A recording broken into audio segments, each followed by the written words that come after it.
नमस्कार, बहुत स्वागत आप सभी का NS 24/7 पर। मैं हूं आपके साथ पूजा शर्मा और आप देखना शुरू कर चुके हैं अंचल आंचल। तो बुलेटिन की शुरुआत करेंगे बड़ी खबर के साथ। भोपाल से बड़ी खबर, जहां पर रक्षाबंधन पर मुख्यमंत्री डॉक्टर मोहन यादव देंगे सौगात। आज जारी होगी लाडली बहना योजना की किस्त। शगुन के रूप में बहनों को दी जाएगी 250 रुपए की अतिरिक्त राशि। नरसिंहगढ़ में आयोजित होगा कार्यक्रम। लाडली बहनों को संबोधित करेंगे मुख्यमंत्री। तो बड़ी खबर भोपाल से, जहां पर आज लाडली बहनों को रक्षाबंधन का त्योहार देने जा रहे हैं सीएम डॉक्टर मोहन यादव। 250 रुपए की अतिरिक्त राशि जो है वो दी जाएगी बहनों को। लाडली बहन योजना की किस्त जारी होगी और साथ ही साथ इसमें 250 रुपए की अतिरिक्त राशि दी जाएगी। रक्षाबंधन के उपहार स्वरूप सीएम डॉक्टर मोहन यादव अपनी बहनों को 250 रुपए की अतिरिक्त राशि आज देंगे।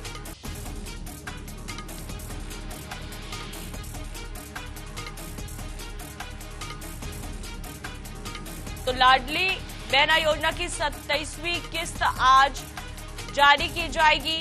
बहनों को 1500 रुपए दिए जाएंगे और ये 1500 इसलिए क्योंकि इसमें रक्षाबंधन के तहत 250 रुपए की एक्स्ट्रा राशि जो है वो बहनों को दी जा रही है।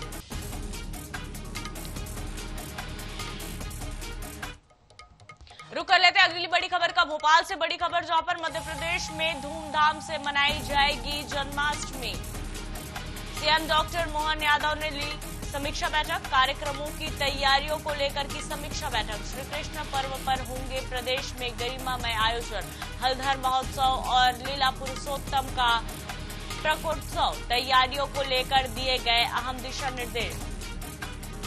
तो लल्ला आने वाले हैं और जन्माष्टमी को लेकर जो है इस बार मध्य प्रदेश में काफी ज्यादा धूम देखने को मिलेगी।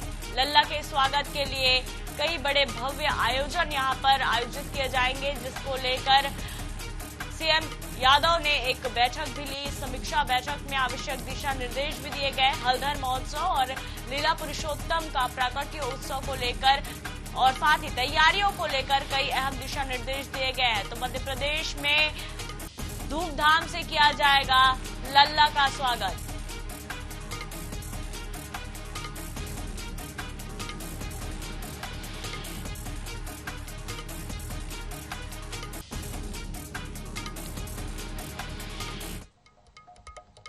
मध्य प्रदेश विधानसभा के मानसून सत्र के 8वें दिन सीएम डॉक्टर मोहन यादव का संबोधन हुआ। सीएम ने कहा, विधानसभा में बिताया गया एक एक दिन सारगर्भित रहा। जिस प्रकार से देश के बाकी विधानसभाओं का दृश्य दिखाई दे रहा है, उनमें मध्य प्रदेश एक अच्छा स्थान लेकर के आगे बढ़ रहा है। विक्रम विश्वविद्यालय का नामांकन का भी गौरव इसी दरमियान मिला। विश्वविद्यालयों का नाम बदला गया है। यह बात सही है कि किसानों की बिजली परेशानी को लेकर के तात्कालिक बातों में पक्ष भी अपनी बात कह सकता है, विपक्ष भी अपनी बात कह सकता है। अब हमने इसका स्थायी समाधान ढूंढा है। आने वाले समय में 30 लाख स्थायी बिजली कनेक्शन और 2 लाख अस्थायी कनेक्शन अगले 3 साल के अंदर सोलर पंप लगा कर देंगे। इससे हमेशा के लिए किसानों को बिजली के बिल से भी छुट्टी दिलाएंगे और पूरे देश में आदर्श स्थिति लाएंगे। किसान खुद बिजली उत्पन्न कर यूज कर सकेंगे। आने वाले समय में सरकार भी किसानों से बिजली ही खरीदेगी, लेकिन हमें यह भी देखना होगा कि साल 2003 तक की अलग अलग सरकारों में क्या कुछ हुआ है।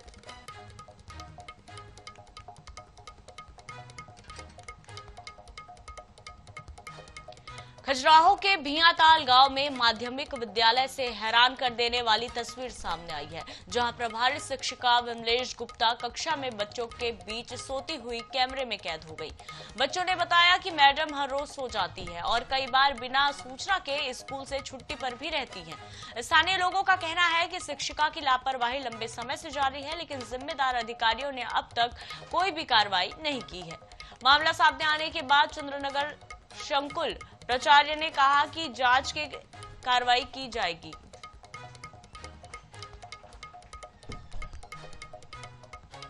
तो देखिए ये किस तरह से जो शिक्षिका है वो बिल्कुल सोती हुई नजर आ रही है। आजू बाजू क्या हो रहा है कोई सुध ही नहीं है, बिल्कुल गहरी नींद पे यहाँ पर सोई हुई नजर आ रही है शिक्षिका। और जब शिक्षा देने वाला ही सो जाए तो बच्चे के भविष्य में उजाला होने की बात कैसे यहाँ पर स्वीकार की जा सकती है। परिजनों का कहना है कि ये पहली बार नहीं है, लंबे समय से ये शिकायत जो है वो की जा रही है, लेकिन अब तक जो जिम्मेदार है उन्होंने किसी भी तरह से कोई भी कार्रवाई इस शिक्षिका के खिलाफ नहीं की। और यही कारण है कि लगातार शिक्षिका को शय मिलता गया और जहां वो पढ़ाने आती थी वहां पर वो बाकायदा गहरी नींद में अपनी नींद कंप्लीट करते नजर आ रही है। वो सो रही थी स्कूल में? Yes sir.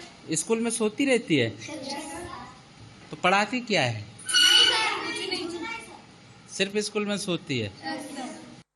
ये सोने वाली बात माध्यम से अभी पता चली है हमको, तो उसको हम देखे ले रहे हैं। अभी हमने ऐसी कोई तस्वीर देखी तो नहीं है, पर फिर भी उसको जांच करवाए लेते हैं। और अवकाश की बात है जो आपने बताई, तो उनका स्वीकृत अवकाश तो कोई था नहीं, उसके लिए सीएसी को भेजा है अभी, तो सीएसी वहां से जांच करके अपना प्रतिवेदन दे देंगे, उससे यथास्थिति पता चल जाएगी। इस बीच राजधानी रायपुर से बड़ी खबर, जहां पर संगठन सृजन के बीच कांग्रेस नेताओं का दिल्ली दौरा। प्रदेश कांग्रेस अध्यक्ष दीपक बैज आज जाएंगे दिल्ली। युवा कांग्रेस अध्यक्ष आकाश शर्मा भी दिल्ली में मौजूद है। संगठन सृजन राजनीतिक गतिविधियों पर चर्चा होगी। सचिन पायलट से मुलाकात करेंगे दीपक बैज। वरिष्ठ नेताओं के साथ भी पीसीसी चीफ की होगी चर्चा। और बता दें कि कल शाम धनेन्द्र साहू भी दिल्ली पहुंच चुके हैं। तो लगातार कांग्रेस जो है इस तरह से बैठक कर खुद को मजबूत करने की यहाँ पर कोशिश कर रही है और यही कारण है कि बैठकों का दौर जारी है। युवा कांग्रेस अध्यक्ष आकाश शर्मा पहले से ही दिल्ली में मौजूद हैं और आज दीपक बैज जाएंगे। और ज्यादा जानकारी के लिए सहयोगी मोनिका दुबे हमारे साथ जुड़ी हैं, उनसे जानकारी लेते हैं। मोनिका, लगातार जो है हम देख रहे हैं कि एकजुटता की बात करने वाली कांग्रेस खुद को मजबूत करने के लिए तमाम तरह की यहाँ पर कोशिश करती नजर आ रही है और इसी बीच एक और जो है वो बैठक होने की बात हो रही है। पीसीसी चीफ दीपक बैज जाएंगे, धनेन्द्र साहू पहले से ही दिल्ली में पहुंच गए। तो इस तरह से जो दिल्ली दौरा हो रहा है और ये जो बैठक हो रहा है कांग्रेस का, क्या कुछ स्थिति और किस लिए आखिर महत्वपूर्ण हो जाता है ये दौरा और ये बैठक कांग्रेस के परिप्रेक्ष्य में? मोनिका।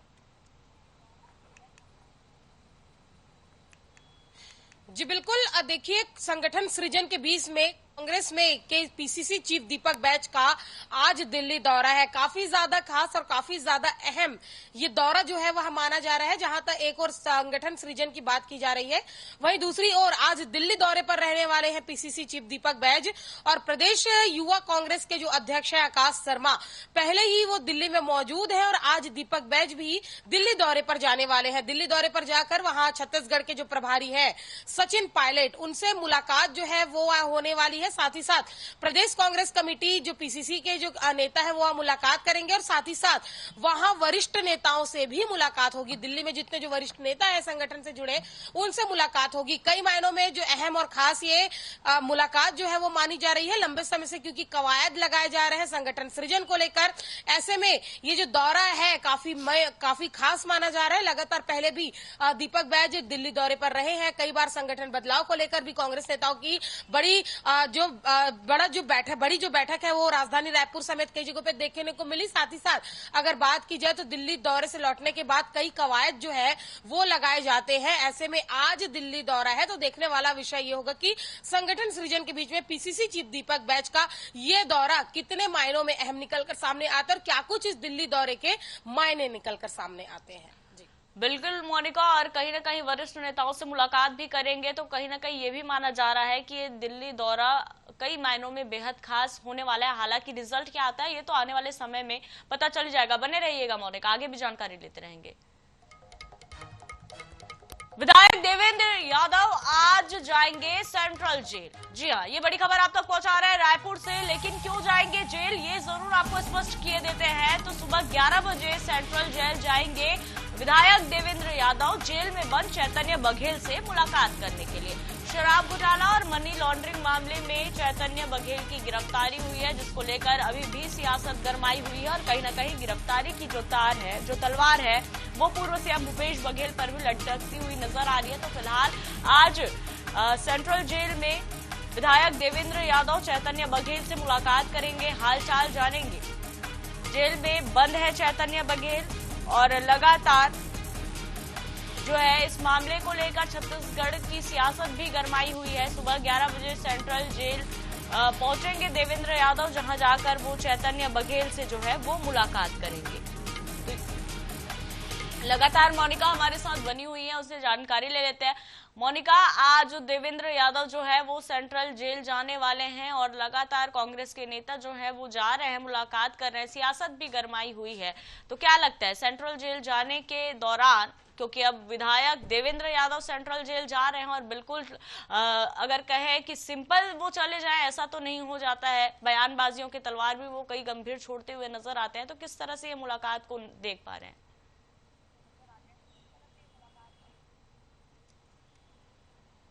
जी बिल्कुल, देखिए चैतन्य बघेल की गिरफ्तारी के बाद जहां एक और सूबे में सियासत लगातार तेज है, वहीं दूसरी ओर कांग्रेस नेताओं का जो मुलाकात का सिलसिला है वो भी जारी है। देवेंद्र यादव जो है एमएलए, आज वो चैतन्य बघेल से मुलाकात करने रायपुर सेंट्रल जेल जाएंगे, जहां पर वो चैतन्य बघेल से मुलाकात करेंगे। इससे पहले भी देखा गया कि चैतन्य बघेल से मुलाकात करने एआईसीसी के जो सचिव है और कह लिया जाए कि छत्तीसगढ़ के जो प्रभारी है सचिन पायलट, वो भी देवेंद्र यादव जिस तरीके से मुलाकात करने जाने वाले हैं वरिष्ठ नेताओं के साथ, पहले भी सचिन पायलट मुलाकात करके लौट चुके हैं। लगातार कांग्रेस पार्टी चैतन्य बघेल की गिरफ्तारी को लेकर जहां एक और लगातार आंदोलन उन्होंने किया, प्रदर्शन उन्होंने किया और अब लगातार ईडी की कार्रवाई को गलत बताते हुए जो पूरे प्रदेश में सियासत हो रही है, उसी बीच में लगातार मुलाकात का सिलसिला भी जारी है। लगातार जो चैतन्य बघेल की रिमांड है वो बढ़ती जा रही है। इसी बीच में आज जो एमएलए देवेंद्र यादव है वो रायपुर जेल मुलाकात करने जाएंगे और काफी ज्यादा अहम इसलिए भी माना जा रहा है, चैतन्य बघेल से पहले देवेंद्र यादव की भी गिरफ्तारी जो है वो की गई थी। काफी लंबे समय जेल में रहने के बाद देवेंद्र यादव बाहर लौटे और आज फिर से जो देवेंद्र यादव है सेंट्रल जेल जाएंगे, लेकिन चैतन्य बघेल से मुलाकात करने सुबह 11 बजे देवेंद्र यादव चैतन्य बघेल से मुलाकात करेंगे। कांग्रेस के कई जो बड़े नेता हैं वो भी देवेंद्र यादव के साथ जा सकते हैं। तो आज का दिन फिर से देखने वाला होगा, क्योंकि इससे पहले भी सचिन पायलट जब गए थे तो कई प्रकार के राजनीतिक बयान जो है वह निकलकर सामने आए थे और आज देवेंद्र यादव रायपुर जेल जाएंगे। लगातार कोर्ट जो है वह चैतन्य बघेल की रिमांड को लगातार बढ़ाते जा रही है। कई जो गंभीर आरोप जो है वह चैतन्य बघेल पर लगे हैं। ऐसे में लगातार जेल में बंद चैतन्य बघेल से मुलाकात करने कांग्रेस के जो नेता है वो लगातार पहुंच रहे हैं। बिल्कुल, और लगातार कांग्रेस के कई दिग्गजों का जो आना जाना है वो इन दिनों जेल में बना हुआ है, क्योंकि चैतन्य बघेल जेल में है फिलहाल। तमाम जानकारी के लिए धन्यवाद, बने रहिएगा मोनिका, आगे भी आपसे जानकारी लेंगे। तो रुक कर लेते अगली बड़ी खबर का। ये भी रायपुर से 15 से 27 अगस्त तक मांस मटन बिक्री पर प्रतिबंध रहेगा, तो ध्यान दीजिए, क्योंकि 15 से 27 अगस्त तक मांस मटन खाने वालों को मांस नहीं मिलने वाला है। क्यों नहीं मिलने वाला है, इसके पीछे भी एक बड़ा कारण, 5 प्रमुख त्योहारों पर बिक्री पर प्रतिबंध लगाया गया है। रायपुर महापौर मीनल चौबे ने ये निर्देश दिए हैं, तो इस दौरान होटल, ढाबा और अन्य स्थानों पर भी बिक्री प्रतिबंधित रहेगा और निर्देश के उल्लंघन पर सख्त कार्रवाई भी होगी। तो बता दें कि रायपुर नगर निगम क्षेत्र में जो है 15 अगस्त से 27 अगस्त तक विभिन्न तिथियों में पड़ने वाले पर्वों जैसे कि स्वतंत्रता दिवस है, श्री कृष्ण जन्माष्टमी है, पर्युषण पर्व है और श्री गणेश चतुर्थी है। तो इन 5 प्रमुख त्योहारों के ध्यान में रखते हुए ये एक बड़ा फैसला लिया गया है। लगातार हमारी सहयोगी मोनिका हमारे साथ जुड़ी हैं, उनसे जानकारी लेते हैं। तो 15 अगस्त से 27 अगस्त तक मांस मटन नहीं मिलेगा। मोनिका, ये जो जानकारी है वो यहाँ पर कर दी गई है और जो निर्देश दिए गए हैं उसके उल्लंघन पर सख्त कार्रवाई होने की बात भी कही जा रही है। जी बिल्कुल, देखिए लगातार जिस तरीके से पहले भी, क्योंकि कई त्योहारों को लेकर अभियान चलाते जा रहे हैं, लेकिन अभी जो आज की जो एक अहम और बड़ी खबर बता दें कि मांस मटन की बिक्री पर कुछ दिनों तक रोक रहेगा। ये सिर्फ दुकानों पर ही नहीं बल्कि रेस्टोरेंट, ढाबे और कई ऐसे अन्य जगह हैं जहां पर अगर कोई मांस मटन की बिक्री करता हुआ पाया गया तो उस पर सख्त से सख्त कार्रवाई होगी। 15 से 27 तारीख तक पूरे रायपुर में, पूरे जो छत्तीसगढ़ में मांस मटन की जो बिक्री है, खासतौर पर अगर राजधानी रायपुर की बात की जाए, क्योंकि राजधानी रायपुर में जो मेयर ने खुद इसे लेकर दिशा निर्देश जो है वो जारी किए हैं। कल देर शाम दिशा निर्देश इसे लेकर जारी हुए हैं कि 15 से 27 तारीख तक अगर कोई भी मांस मटन की बिक्री करता हुआ पाया गया तो उस पर कठोर से कठोर कार्रवाई जो है वह की जाएगी। 4 प्रमुख त्योहारों को लेकर ये जो गाइडलाइन है वो जारी किए गए हैं, जहां एक और स्वतंत्रता दिवस, दूसरी ओर कृष्ण जन्माष्टमी, चौथा जो है पर्युषण पर्व, और अगर 5वें नंबर पे अगर बात कर ली जाए तो गणेश चतुर्थी। यानी कि ये कुछ अहम और महत्वपूर्ण त्योहार है जिसके बीच में अगर मांस मटन की बिक्री होती है तो कड़ी से कड़ी कार्रवाई दुकानदारों पर होगी। कड़ी से कड़ी जो जुर्माना है वो उन्हें भरना होगा। लगातार इसे लेकर पहले भी अभियान चलाया गया है और कल जो आदेश है वो जारी किए गए हैं कि 15 से 27 अगस्त तक मांस मटन के जो दुकान है वो पूरी तरीके से प्रतिबंधित रहेंगे। जी, तो चलिए, फिलहाल तमाम जानकारी के लिए बहुत धन्यवाद मोनिका। एक रिपोर्ट में खुलासा हुआ है कि मध्य प्रदेश में शौचालय की कमी या खराब हालत के कारण बच्चियां स्कूल छोड़ रही हैं। सरकार ने 19,498 स्कूलों में शौचालय निर्माण और मरम्मत के लिए 39 करोड़ रुपए जारी किए हैं। ग्वालियर के 335 स्कूलों को भी राशि मिली है, लेकिन ग्राउंड पर हालात जो है वो बेहद खराब है। कई स्कूलों में शौचालय इतने गंदे और टूटे हैं कि उपयोग करना ही संभव नहीं। वजह साफ सफाई के नाम पर बजट नाम मात्र का है। नंबर 2, हम लोगों ने लास्ट ईयर भी चिन्हित कराए थे और इस बार भी करा रहे हैं। हमारे स्कूल्स को हम रेड, ऑरेंज और ग्रीन जोन में मैप करते हैं। मतलब ऐसे जो बिल्कुल ही बैठने योग्य नहीं है उसको रेड में करते हैं, जिसमें माइनर रिपेयर की आवश्यकता उन्हें ऑरेंज में रखते हैं, और ग्रीन जो कि यूज के लिए ठीक है। तो ये जो लिस्टिंग हम लोगों ने कराई थी इसमें लगभग 100 स्कूल्स हम लोग को मिले थे जो कि रेड जोन में है। और लास्ट ईयर भी शासन को स्पेसिफिकली लिखने की वजह से अन्य जिलों की अपेक्षा हमें 98 स्कूल्स को ठीक करने की राशि मिली थी। तो वही प्रयास है कि इस बार भी सही डेटा संकलित करके हम इसको शासन को भेज पाएं। वैसे तो हमारे स्कूल में सब कुछ ठीक है, पर दूसरे स्कूलों में लीकेज होता है और उनको छात्रों को दिक्कत होती है पढ़ने में। ये इसका अंतर है ना, ये तो बहुत लगता है डर हमको। बिल्डिंग गिर रही हो या फिर कुछ मकान ऐसे गिर सकते हैं, भरोसा नहीं है, इससे डर लगता है। ग्वालियर जिले में लगातार हो रही बारिश और जल भराव की स्थिति को देखते हुए ग्वालियर के सरकारी स्कूलों पर खतरे के बादल मंडरा रहे हैं। सबसे बड़ी बात है कि जो कंडम हो चुकी बिल्डिंग है उसमें प्राइमरी से लेकर मिडिल और हायर सेकेंडरी के स्कूल भी शामिल हैं जो बिल्कुल जर्जर और खस्ता हालत में हैं। इसको देखते हुए कि ग्वालियर की कलेक्टर श्रीमती रुचिका चौहान ने आदेश जारी किए हैं कि ऐसे जो जर्जर स्कूल हो चुके हैं उसमें कहीं भी कतई कक्षाएं नहीं लगाई जाएं। इसके अलावा जिला प्रशासन के अधिकारियों, जिला शिक्षा अधिकारी को भी निर्देश दिए हैं कि ऐसे स्कूलों में कक्षाएं ना लगाए जाएं और जोखिम वाले स्कूलों से बच्चों को दूर रखा जाए। उनको एक स्कूल से दूसरे स्कूल में एक साथ क्लास लगाई जाएं। साथ ही कुछ प्राइवेट स्कूलों में भी व्यवस्था की गई है जिसके तहत नए जो भवन हैं उसमें कक्षाएं संचालित की जा सकती हैं। लेकिन कहीं ना कहीं एक ग्वालियर में भी हादसा हो चुका है और उसके बाद अब जिला प्रशासन भी अलर्ट मोड में है और कोई भी स्कूल से संबंधित जनहानि की खबर सुनने को तैयार नहीं है। कैमरामैन अजय उपाध्याय के साथ जावेद खान, INS न्यूज ग्वालियर। और इधर सीहोर से बड़ी खबर, जहां पर कुबरेश्वर धाम आए 3 और श्रद्धालुओं की मौत हो गई। कांवड़ यात्रा में शामिल होने आए 3 लोगों की मौत हुई। रायपुर के दिलीप समेत 3 श्रद्धालुओं की मौत हुई। कुबरेश्वर धाम में 2 दिनों में 5 लोगों की गई जान। तो बता रहे हैं आपको बड़ी खबर सीहोर से, जहां पर कुबरेश्वर धाम में भगदड़ के दौरान 2 लोगों की मौत हुई थी और अब 3 लोगों की और मौत हो गई है। कुबरेश्वर धाम में भगदड़ में 2 दिनों में 5 लोगों की जान चली गई। तो फिलहाल इस बुलेटिन में इतना ही। ताजा अपडेट्स के लिए बने रहिए NS 24/7 के साथ। नमस्कार।